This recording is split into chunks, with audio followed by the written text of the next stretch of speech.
It's Clash. Ladies and gentlemen, welcome back to another episode of Reddit Talks Clash. Today we have quite an insane episode. Some big news too, if it's even news. We will dive into all of that. But first, so we do have a guest host with us who is also a mod for the Clash of Clans subreddit. His name is Liam. You want to introduce yourself, Liam? Maybe say a few sentences about yourself. Sure thing. Hello, everyone. My name's Liam, or more formally known as Vanessa Baxton. Yeah, glad to be here today.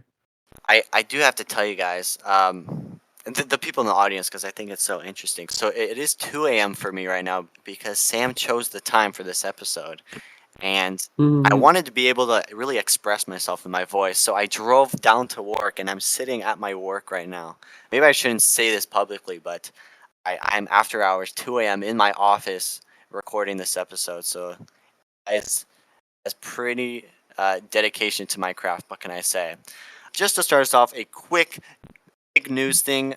This isn't the main topic of our episode, but I do think it's important to mention the Supercell store is now globally available. 116 countries were just added in the last 24 hours, bringing the total amount to 168 countries. So I'm pretty sure that's every country that we can, except the ones that have sanctions or something else limiting the Supercell store, which is very exciting. We've been waiting for this for a very long time, so we finally got it. Yeah, I mean, I did want to find a list of the countries which didn't get it, but I couldn't. I asked Ninja if he had one, didn't have one. I assume you're right about it being countries under sanctions, but that's about 30 odd countries, which is quite a lot when you think about it. Yep. Do you guys use the Supercell store? Yeah, I bought 8 gold passes on it when they were still Yeah. £4.49. I personally don't. I'm free to play, but I'm glad to see other people enjoying it. All right. Well, let's get into our crazy topic. Leading up to this episode, we didn't really have anything juicy to talk about, something to dedicate the episode to. But something crazy dropped 20 hours ago. I never thought I would ever talk about something like this. I thought this was a dead topic. But it seems like potentially maybe we could actually get the return of a global chat. Just hearing that, you are probably in denial right now. I was when I saw the headline. But let me give you the basics, and then we'll talk about what we think and how this is going to go. As you should already know, the Chinese version of the game, there's a separate Chinese server because they have more restrictive rules, I think, in the country. And so there's two Clash of Clans servers. You have the global server and then the Chinese server with all the Chinese players. And the Chinese server got a global chat feature. It's not the exact original global chat, but it is very close to the original. They just got a new feature, and a lot of people are speculating that this is a testing phase for a feature that we could potentially get in the global server.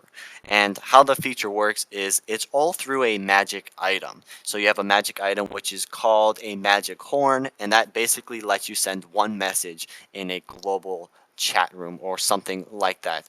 Essentially, you need these magic items to be able to say any type of message, and the Chinese server got all of that 20 hours ago, which has been blowing up on the subreddit. People think this could eventually lead to global chat, but I'm really curious to what you have to say about this, Sam. What do you think? I mean, unexpected, I think would be my first reaction. Like you said, when you said to me, "Oh, there's some Chinese global chat," I thought that was basically bollocks. Because honestly, the Chinese server has been left behind in many updates recently. They didn't get Clan Capital for a while. They didn't get Town Hall 15 for a while. So by all accounts, you'd think they would be the last to get new features, but clearly Supercell has chosen the Chinese server as almost maybe a place slightly away from the public eye to test this new feature. And yeah, I mean, whenever someone said to me, "Oh, they should bring back global chat," as many in Twitter or Instagram or Reddit comments always said, all the spam bring back global chat, I was always basically opposed to it because they removed it for a pretty good reason. It was it was a hellhole, essentially, ungovernable, unmoderated hellhole. and I did hear that the police did have to get involved a few times because the messages in there. So straight away, my gut reaction was, God, do not bring global back. But I don't hate this idea because I think it limits the spam. Mhm. So if you have to use this magic horn to send a message, then that limits the amount you can just shove in a global chat, and it could give it more useful functions, such as, for example, you can use it as a recruiting ad. You can send one message in global to say, "Hey guys, join my clan. Got some great stuff going on." There you go. But equally, I just can't tell how important or how actually useful it'll end up being because you can't have proper conversations, and I don't know if I can immediately see a ton of value for sending a single message with a magic item. But the magic item is definitely interesting because, will it be in the gold pass? Will you be able to buy it? Will it be in the trader? Raid medals? How are you going to get it? So that'd be really interesting to find out. And also, I do wonder, will this even make it to the main game? I mean, I think that is a genuine question. When I think on the Chinese servers, I imagine they are more strictly moderated yeah. as it is, so maybe they have more personnel on there. And we do know that it is a different version to the game now. Even minute things like skeleton spell color is changed. I know there have been some other visual differences. I just can't tell if this will actually make it to the main game, and if it does, I wouldn't be surprised if it actually looks quite different to what we're seeing now. Liv, do you have any good thoughts on this? Yeah, I mean, so back when global chat was a thing, like I really, I mean, it was great for some use cases and terrible for others. But yeah, as you said, like I think it's going to help with I mean, if assuming it does come to the real game, which is a big if. I still think I don't like the idea of it being limited, of like needing magic items to be able to use it. But that's just me being a free to play player, I guess. But yeah, I'd say it's an interesting idea, and if it does come to the game, I'm sure we'll hear lots about it on the sub. But it'll be fun to see. I did see a pretty good argument against it coming to the main game. Sam kind of mentioned it, but it's the fact that it's very difficult to moderate a chat, especially when there's so many languages, and there's never a set amount of languages because people could speak in any language they want. So every type of language and dialect finds their way into the chat systems in the game, and it becomes so much harder to moderate when it's global versus just in China. That's so much easier for them to moderate. So maybe it's an exclusive feature for the China server specifically because it's for their country and it's a lot easier to moderate. Another complaint or a reason why global chat went down, Darren kind of mentioned this recently, was because if there was ever a threat or something that they had to take legal action about, they had to contact the country of origin where the player was, and that costed them a lot of money. Whereas this feature in the Chinese server, they don't have that issue at all because it's all in China. So that was the main reason that I saw for it potentially not coming to the global game. But a reason for it coming to the global game is we recently had that clan chat survey, which shows us that they're trying to think of ways to better the chat system in the game. And recently, also, someone did ask Darian about uh, returning global chat with limited messaging, referring to a system where you select a pre-made message. And they said that I believe you mentioned they were exploring options like that, but they didn't want it to be too limited. So this is definitely a solution that I think could work potentially, but who knows what the future holds for us. But it was pretty exciting waking up and seeing this headline. I didn't believe it at first, but it is true. Yeah, it kind of reminded me of like the Among Us pre-select chats. I don't know if you guys are aware of that. But Yeah, that's a really good comparison, yeah, Liam. If anyone remembers, in the game Among Us, there was an open chat where anyone could say anything, but I believe they changed that to you can only select preset messages now. Well, Is that correct, Liam? I don't think it's changed entirely. I think it's a toggleable option when you create a game. So you can either Oh, I see. have I see. the limited kind of quick chat, or you can type your own messages. So that is actually an optional feature, I think. The only thing I was going to say to kind of add about this global thing was that I'm not sure how global it really is, because in terms of actually how widespread the chat is, because in that post it seemed as though a message you send would appear like a notification at the top of your screen, like an announcement. And if it was an actual global chat, that would be beyond Oh, annoying. yeah. So I actually slightly wonder whether it's been misinterpreted, and maybe it's a Well, clan announcements channel or something like that. how it worked before is the global chat was basically a bunch of chat rooms. So as soon as you logged into the game, it put you in a random chat room with a bunch of people. And so I assume it's implemented in a similar way in the Chinese server where there's a limited amount of people, maybe let's just say 50 people in the chat room, um, and it works that way. And that would make a lot more sense with the notification on top of the Yeah, screen, you know? but I still think, do people want notifications from random users every time Oh they yeah, log on? I mean, especially. maybe. And I'm sure it would be an option to turn off if it was a thing. I would actually probably put money on this never actually making it to the main game. Yeah, but this is the closest we've got to anything in recent years.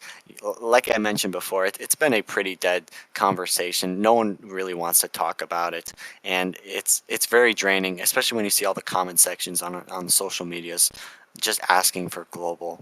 But this is actually something of value that kind of reopened the discussion, which none of us saw coming.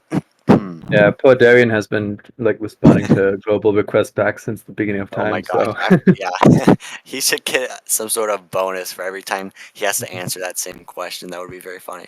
exactly. Um, Sorry, quick thing, Spencer. Actually, Kite sent this thing where Darian said one idea we really like is a clan message board where instead of global chat, the clan's LCO can post wanted messages, and to avoid spam, each clan can only post once a limited amount of time. That isn't confirmed, but it's one idea they're exploring. What do you think about that, Sam? wow. Well, it looks like.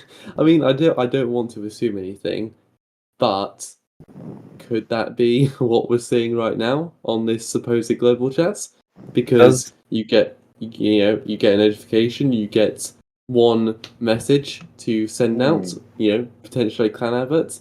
So maybe it's not really global chat at all. I don't want to take the credit here, but that was one of my suggestions on the post when they asked for recruiting ideas was a Oh content right, yeah. award. take the Wow, If credit, that Spencer. It's all happens, thanks to you. I need all the credit. No, I'm just kidding.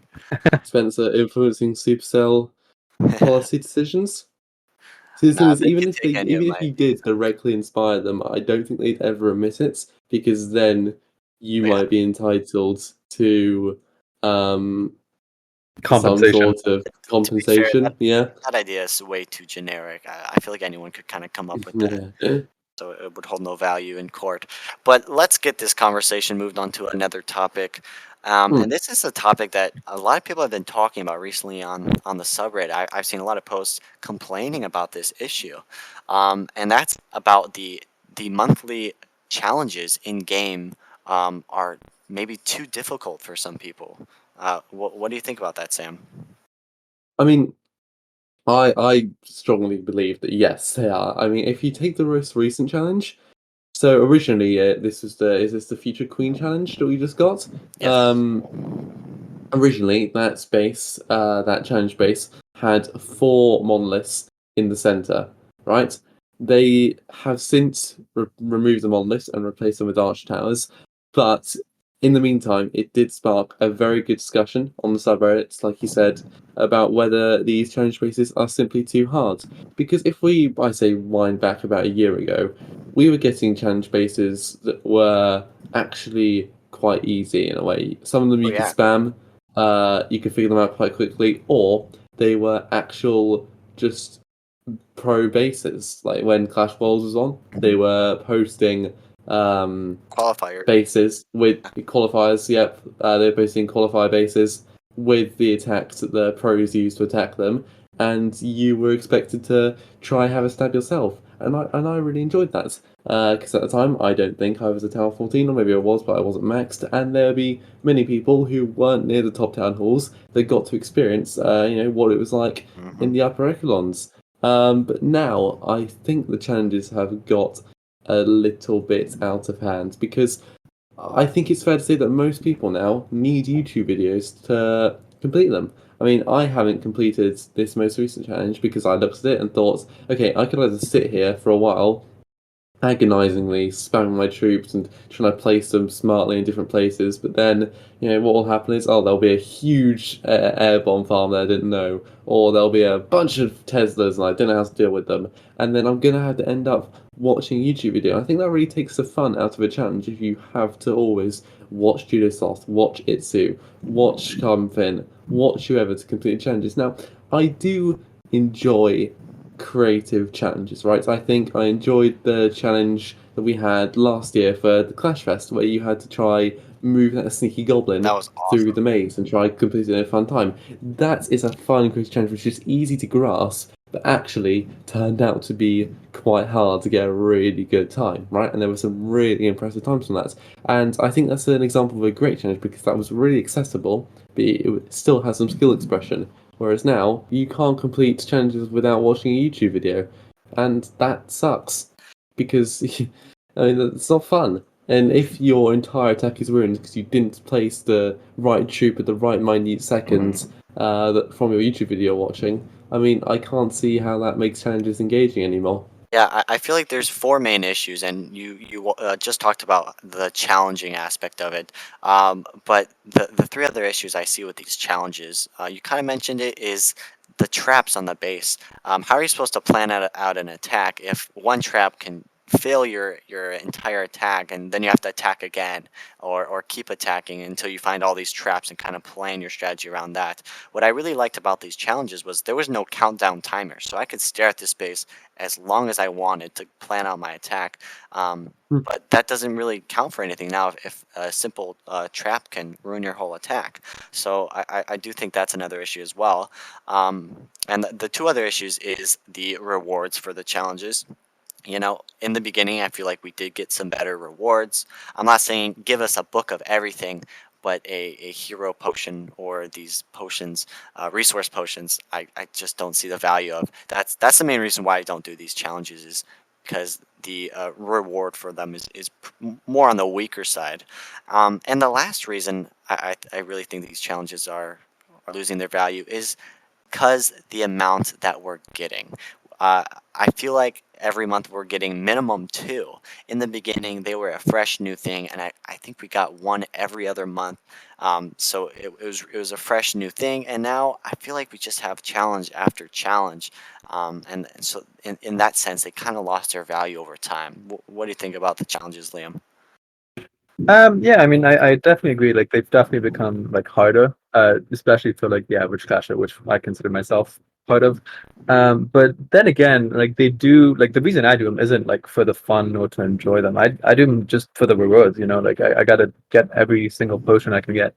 But the one aspect I do like about certain challenges is when they don't, as you said, Sam, they don't have a timer, because then I can just literally take all the time I want. But I feel like more and more they all have a timers to make it more like realistic, like a real attack. But yeah, I did prefer the earlier challenges than the later ones, and now like I can't do them without watching a YouTube tutorial. But I just watch it for 3 minutes, and sometimes it's harder, but whatever. That's part of the game, I think. Yeah, I really liked how Sam mentioned the Clash Fest challenges, because those were so new. He mentioned the Sneaky Goblin one, but there was also one regarding how much housing space could you use? So the least amount of housing space Right, wins. yeah. And it was so cool waking up every morning and see how that leaderboard was. It got down to 2 housing space, 1 housing space, and eventually someone did it with only heroes, which they were the hero of the challenge. It was so cool to see that. So hopefully in the future they could bring sort of challenges like that where there's some sort of leaderboard, or we could compare it with who does it the fastest, or just housing space. If there was a more competitive aspect to it with some sort of gem reward, maybe I feel like a lot of people would be more inclined to complete these challenges. Yeah, that competitive aspect was actually really awesome. I remember looking at the leaderboards over and over. It was pretty fun. But I do think that takes a lot of resources yeah. as well to do each time, so might not be sustainable. I mean, I don't think you necessarily need the competitiveness. I think actually one of the best parts about those challenges was how accessible they were. Yet, like you said, you could, if you were good, if you knew what you were doing, you could be incredible at them. Everyone could complete that sneaky goblin maze in a few tries, maybe. Everyone could take down that base where you had to use the minimum amount of housing space because you got a shit ton of troops, right? So everyone could do it. It was accessible. But if you knew what you were doing, you could be really good at it. And obviously, the leaderboard helped. It incentivized people to try really push for those record breakers, and you got rewards out of it, which is awesome, right? But I think they need to be accessible, but you need to have some skill expression. And the problem is when you just get this unconventional base, you see a bunch of monoliths, you see a bunch of maxed heroes, and there's probably a huge Tesla farm somewhere. There's probably a huge air bomb farm somewhere, and there's probably a CC with something ridiculous in it. I mean, and then you get this really random troop combination, maybe a few healers, a Valkyrie and some golems, and then a few heroes, and most people can't look at a base and go, right, I've got it. And maybe most people could get it after giving it a shot a lot and lots of times. No one wants to do that. So you end up on YouTube, you watch a video, and it's just not very fun. Seems like a skill issue to me, Sam. Just Yeah. Another topic that's been buzzing on the sub is, surprisingly, not really, Town Hall 16. People have seemed to want to move on away from Town Hall 15, which has only come about 10 months ago, which in my eyes, that's pretty new, considering we get a new Town Hall every 18 months. This kind of blew up Yep. on the sub. The question was, what do you expect from Town Hall 16? So I really do want to hear your answers to those questions. I know I'm kind of putting you guys on the spot, but I want to start with Sam. What do you expect from Town Hall Oh, no. 16? Okay, realistically, I expect them to do something about heroes because I think they conveniently, maybe not conveniently, but they certainly skirted over the fact that we didn't get a new hero at Town Hall 15. Now, I know that getting a new hero at every old Town Hall was more of a coincidence than a rule, right? They weren't aiming for that, it's just what happened. But Town Hall 13 is the last time we got a new hero, the Royal Champion, and that was, what year did Town Hall 13 come out? 2019, right? We're going to potentially make it to 2024 for Town Hall 16, and if there is no new hero, that'll be over 5 years without a new hero. And I think that's going to be a problem because I definitely get the fact that if they add too many heroes, it becomes overwhelming. And truthfully, in my head, I would worry about a 5th hero. I mean, that's so much to manage, especially 5 abilities and 5 crazily strong troops. That would be hard. But I think they do need to come up with some system to expand on heroes. Maybe that's not a new hero. Maybe there's something else. I've heard people talk about some sort of skill tree for the existing heroes, so you could kind of upgrade them, or something like that, or even just rotating out heroes, so you have 5, you can only use 4, a bit like pets. But I think my main expectation for Town Hall 16 is they sort out the hero problem because they can't keep putting it off because eventually the community's going to want a new hero. That's really interesting you mentioned that. That has been a discussion too that's been ongoing.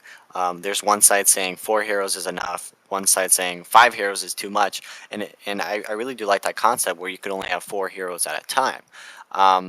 And if you're listening right now, you're probably thinking there's no way they're going to bring another hero in game. But in a AMA that happened on Reddit, I remember someone asked the team about a 6th hero, and the response basically was, "We don't know exactly what we want to do with heroes yet, but there will be more heroes in the home village eventually." So they do intend to bring more heroes to home village, but they're kind of figuring out exactly how they want to go about doing that. Which I do like the idea of the only 4 heroes allowed, but that does kind of cause the um, Book of Heroes magic item to kind of lose its value. I wouldn't see that as a sole reason for them not to bring a Mm. 5th hero. That would be kind of silly. But yeah, That would be a reason for them to bring a new hero, I think. They did mention something about maybe bringing something heroic to the clan capital. I don't know if that would be like a hero as well, but that could be one avenue they're considering. yeah, that was a response to another question asking about heroes in clan capital, and they said something close to you can expect something heroic to show up. So yeah, we could also expect heroes in clan capital, but I also want to know, what else do you expect from Town Hall 16, Sam? Is there anything else on your kind of wish list or expecting list? I mean, there's nothing. I'm not expecting anything outlandish, even though I'm sure they will. Supercell always do well to surprise. I think I've never correctly predicted any of the new stuff they bring out each town hall, so I don't think I'll fare any better this time.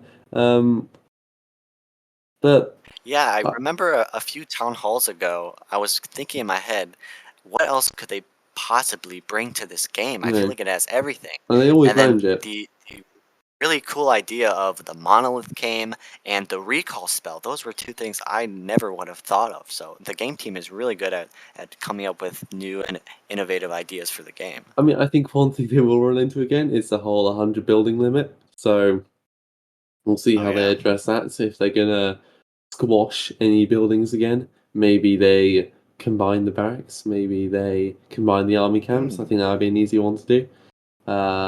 I'm sure they'll I think. did see Stuart, the game lead. He did respond in another AMA about the hero thing, and he said was asking basically, would it be better to make a hero hall where all 4 heroes can be upgraded in some sort of hero hall, and then you could kind of set like a little flag or an outpost where you want them to kind of roam around. Which I thought that was a pretty good idea to reduce buildings. Mm. Yeah, But who knows what we could get. wouldn't that add a lot on defense? Like having all 4 heroes in the same spot to get through that, with, like a green Oh shirt or no, something? I said you would get like some sort of outpost icon, like a flag or something, where you would put on the map, and they would kind of patrol that area.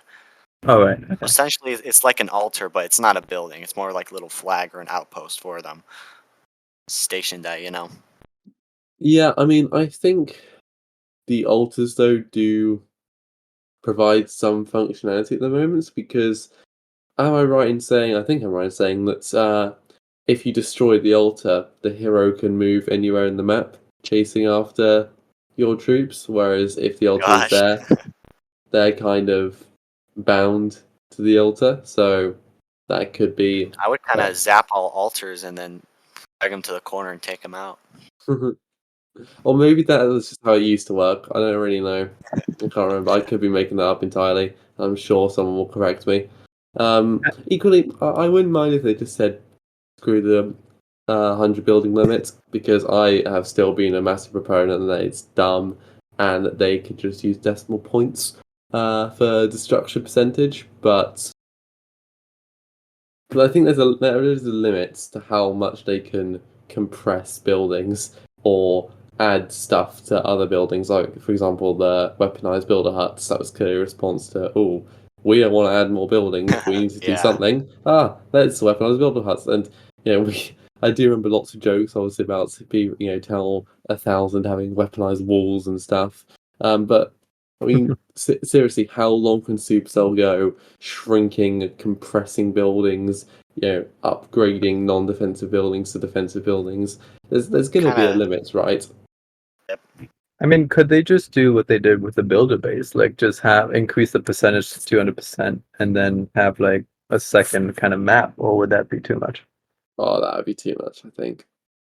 Definitely not a second map, but an increase in percent, maybe, just depending on each building is a single percent, and then the But halfway mark is your star. But that would complicate it that would be a weird. lot. I don't know. Imagine a 3-star being like an 112% attack. I think that would be pretty odd. And also then they'd have Funny. to retrospectively apply that to all town halls. So a town hall 2 3-star would be like a 10% attack. So I think that might cause some confusion. Yeah, just to circle back, actually, when you were saying that hero altars were useless, actually, they're very useful for like clan games and stuff. Like, I wouldn't be able to finish them as quickly as I do without them. Yeah. Fair enough.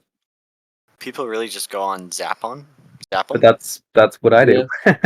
Oh, I didn't know that. Maybe I I should mean, try that out. you lose trophies, but if you don't care about trophies, like, it's really helpful for clan games. I see. Now I do want to throw it over to Liam. Ask you, what do you expect from Town Hall 16? Yeah, I mean, I like the quote, trade your expectations for appreciation. So I don't really have any expectations for Town Hall Oh 16. wow. But I guess I suppose like I don't look forward to new walls if they do decide to add them. I'd say maybe like yeah, there's definitely like some spells like the shrinking spells, stuff like that. I wonder if they'll make them permanent or if they're always going to be temporary. Could add a new mechanic, more strategy. But yeah, like I'm starting to think maybe like around Tunnel 15, 16, like it might be the upper limit of what it is. But yeah, maybe I'll be surprised. I think a new hero would be too much. Maybe a new troop again. But super troops as well. I'm expecting those. But yeah, there's nothing really major that I'm expecting. So sorry. Also, in that thread that was up asking about Town Hall 16, a lot of the comments were talking about two things, which I do want to address. Um, One of them is people saying a seventh builder, which Supercell has stated that they are happy with the 6 builders that they have now, and they don't plan to bring a 7th builder anytime soon. And then another frequent comment was month-long upgrades, and Supercell has Mm, also said that they're kind of they're happy with the longest upgrade amount we have right now, which I believe is 20 days, and they don't want to go over that. And how they've been doing is they've just been reducing times for each town hall, so the time it takes to start the game and then max out your base is still the same for every new addition to the game, which I believe is around 4 years. I want to say free to play. Yeah, yeah, I mean, that. sorry, So go. I was gonna say I'm coming up on 3 years to max. Finally, I think I'm about 10 days off now. I Wow. started my last cannon upgrade a few days ago, um, and that is with not heavy spending, but buying the gold pass for a few years now, I'd say, and maybe a few packs here and there, and that's taken me about 3 years of solid playing. So I think 4 is probably a reasonable benchmark for free to play players. Yeah.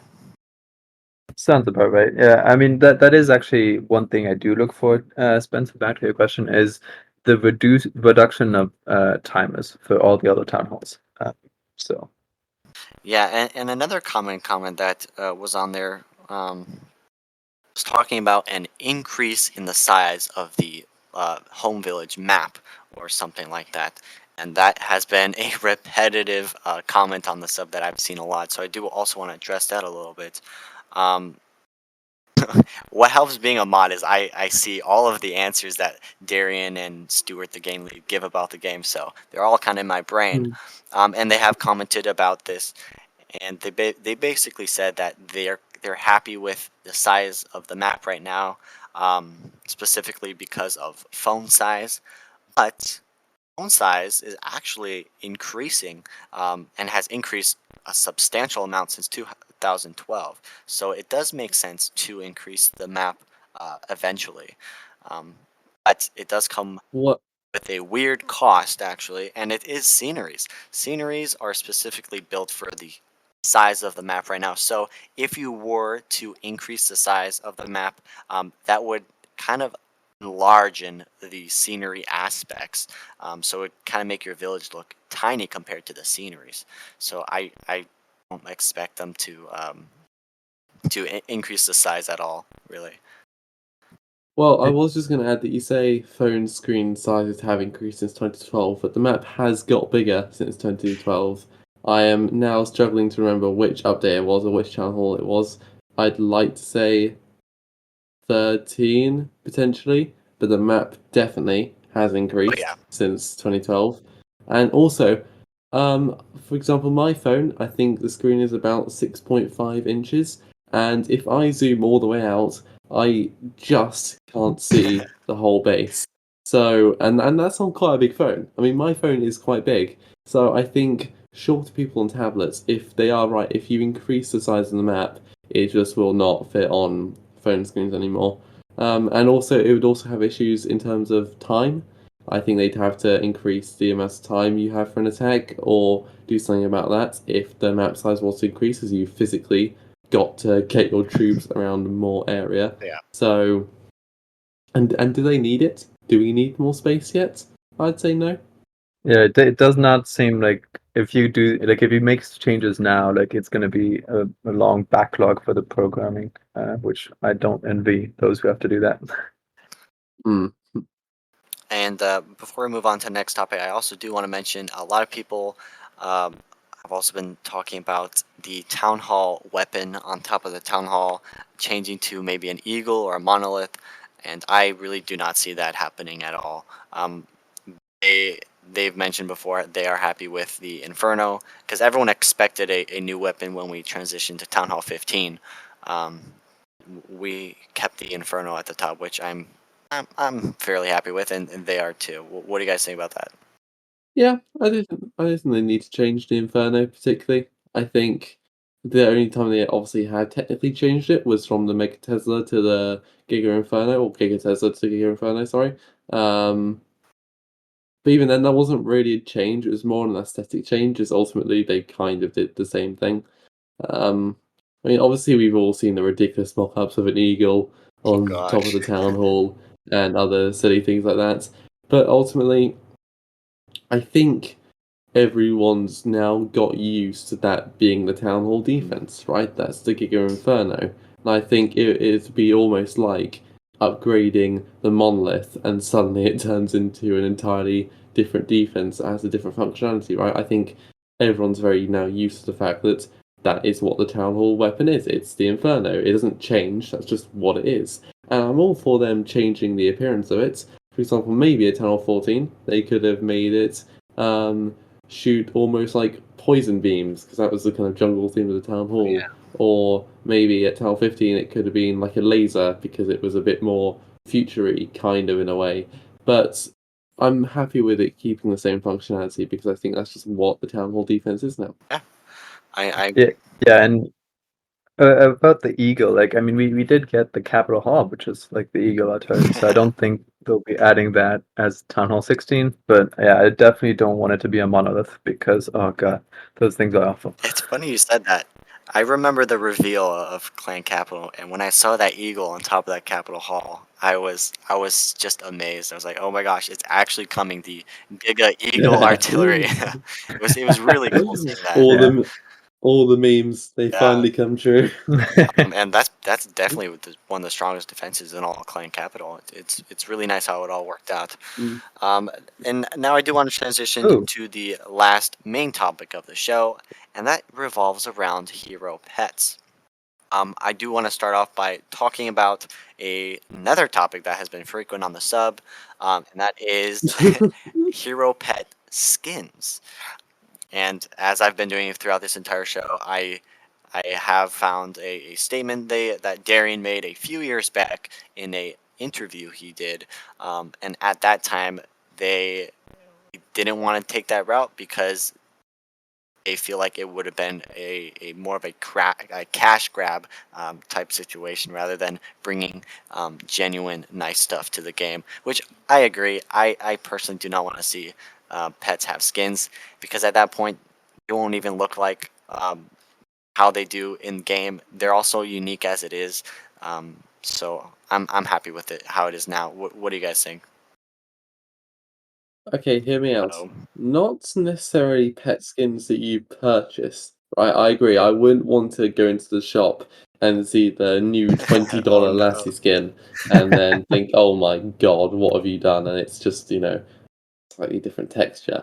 But what I would like, and they would never do this because it is a lot of effort for actually no more money, in theory, is that your pet will mirror the hero skin which you have Oh, equipped to the heroes it's placed on. So if you're just rocking the default skin, all look the same. But say I'm wearing the champion queen skin, any of the pets I equip to the champion queen will have that same aesthetic. Now, that's why I said it will never happen because that's a oh ton god, of yeah. work. We have 8 pets and we may have more in the future, and we have a lot of skins for a lot of heroes. And while obviously, for example, if you wanted to do a special, pet skin for the party queen, it'd be very easy just to use the same one for every other party Yeah, that's right. set hero skin. But that's still a lot of work, and they're not going to get more money from that because you've already got skins, and there's a lot of pets, so they never do it. But I wish they did. What do you think, Liam? That's definitely an interesting idea. I really like it. It's yeah. I mean, I don't want to see more pet skins because not a lot of advantages. Although, like, if the skins provided some kind of ability, but then it might not no longer be free to play if you can only purchase them. Mhm. But yeah, I'd say more skins is not a route to go. But now that Sam mentioned that idea, actually, it makes me imagine all kinds of scenarios with the different pets and stuff. So yeah, it could be pretty cool. All right. Um, one more thing I want to mention about pets is there was an awesome post on the subreddit, uh, kind of solving a problem that Lassie was having in game, and that's Lassie is, I think we could all agree, the weakest hero pet, Yep. because her ability is an ability that all pets have. All pets can jump over walls. So it was a little silly that in game it listed her ability of having the ability to jump over walls. So this Reddit user took it upon himself to come up with a solution, a new ability, which I thought uh, was such a great idea. And he kind of showed it off as lore consistent too, which I thought was awesome. And essentially, the ability's name is Canine Sniffer, and it reads, in short, Lassie would have the ability to disable traps before they deal damage. Um, and I think that's brilliant. So she was kind of jump ahead of the hero, sneak out traps, disable them, um, which I really like. What do you think about that, Liam? Is that a permanent ability? Like, so that means basically all traps that you would encounter with Lassie would just not be disabled, or is it like a Yeah, time-based, so like, or a certain there were a lot amount? of questions about that, like what would be her radius and how she would seek it, which it could easily be way overpowered, but like, there's so many limitations they could put on it to balance it out that I do think it could work, you know? Um, Yeah, it does sound fun actually. My main concern would be like for the defender, like if you're a base builder and you have like really well placed traps and you like plan hours and hours doing that, and then you're all of comes undone with like one well placed Lassie, then it might feel kind of you might feel bad about that. mhm. But yeah, other than that, it's definitely a great idea. Like I like it a lot. What do you think, Sam? uh, Spam. I, th- I actually like it. I think that it's probably not as overpowered as maybe some people are thinking. Because, for example, you couldn't bring it on a queen charge because it wouldn't find any seeking air mines because that's an air trap, and obviously the queen is a ground hero. You couldn't really ever use it for a blimp because a blimp is not a hero, and that's often what people have traps engaged for. You couldn't use it against giant bombs, killing super archers and super wizards, because you've got no hero there. So I think people are possibly overestimating how broken it could be when you consider the scenarios in which traps are really there to bait. But then it adds a nice ability for when it's there. I think obviously there would need to be questions about, for example, could the lassie fail? Could the lassie not deactivate every single trap? For example, if there's like 5 air bombs that come at you, will she only be able to get to 1? Possibly. Or if can she fail to get to a bomb fast enough and it still goes off? I think there's got to be some reason why she can't just disable every single trap. But I think on the whole, it's a good idea to revitalize a pet which has been left useless since the Diggy came into the game. I think it was a fairly general consensus it possibly was the worst pet anyway. But now, when it's literally got a better competitor, why would anyone use it? And like you said, the fact that it can jump over walls is a ridiculous ability because everyone can jump over walls. It brings up a really good conversation about traps in the game. Because I remember as a small town hall, I would be afraid of bombs and spring traps. But now I don't give a single thought to them when I'm building a base or when I'm attacking, because I don't think they would have any sort of large impact on my attack. And I'm specifically talking about bombs and spring traps. Are you specifically talking about small bombs here? Small bombs. Or are you including giant bomb? Right, so small bombs, my argument would be things like Blizzard. Small bombs can be very effective there for killing a bunch of super wizards. But once you group them up, like the small bomb? Oh, right, yeah. I mean, obviously, back in the day, like you said, they were good for placing on the outside of bases to try to stop wall breakers. But obviously, with the advent of super wall breakers, that's become quite irrelevant. Spring traps, I think, still have their place, especially with Hog Riders coming more back into the meta. I mean, I do remember, maybe not as recently, but sometimes back in the day, you'd see Hog Rider attacks, and literally they'd get put in a compartment and they'd go sky high. So while I think you're right, they're definitely less relevant as they may have been a few town halls ago, at least for me and you, I think they still have their place in the game. And ultimately, a trap doesn't need to be amazing for it to still have a place in the game, essentially. All right. Well, we are coming to the end of the episode. Anything else? Last things you guys want to talk about before I begin to wrap it up? Well, I was going to say, should we ask for some questions from anyone in the chat if they got any? We can ask them. So yeah, I'm going to talk about the upcoming event real quick, and then I do want, as I talk about that, let's get some questions going in the chat. And so tomorrow we are doing our monthly event, the 11th Clash Anniversary Challenge event. For anyone Town Hall 11 through Town Hall 14, you can participate. Just join the event server, which I'll link. And all you gotta do is attack a base, and you'll win some prizes if you do good enough. Okay. All right. Let's see if we have any questions. I haven't seen any questions other than will we be having live audience members, but I don't think that's going to happen today.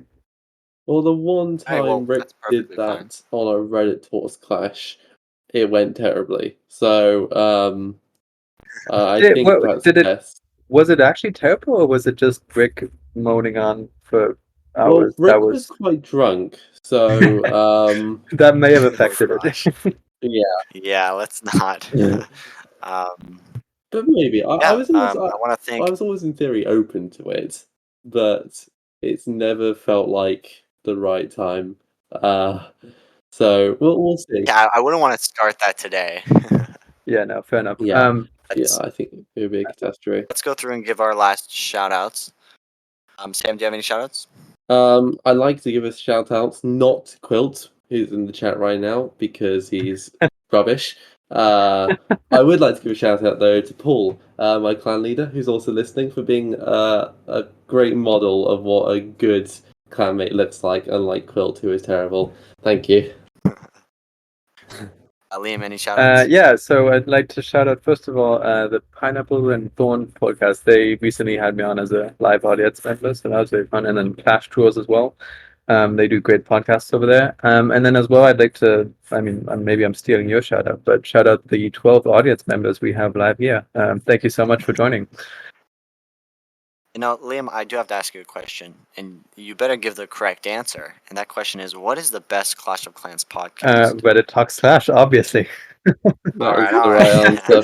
And my shout out goes to a single audience member, Cruiser, who is our biggest fan. He was the first one in the audience this evening, and it is 2 a.m. for him, so he is highly dedicated to listening to our show, which I appreciate that Very so much much. appreciated. So thank you so much for the support, Cruiser. He's also an event legend. He has the second most amount of wins in our event server, which is pretty awesome. So yeah, thank you to Cruiser. Thank you for everyone. To everyone for listening today. It's been a pleasure. This has been a shorter episode, but I think it was a great episode. Yeah. Actually, I would And like we to will. give a final Yeah, go ahead. shout out to Rick's wife for taking him away on a cruise. So finally, we don't have to listen to We him got a for break one from bloody Rick. week. Yes. You know, I don't want to give anything away, but maybe I did have something to do with planning his disappearance or something like that. But thanks everyone for listening. We will hopefully push out another episode in 2 weeks from now, and I think that puts us around the end of the month or the beginning of September. So we'll see you guys then. Thanks again. Yeah, thank you everyone for See ya. listening, and see you guys in 2 weeks. Goodbye.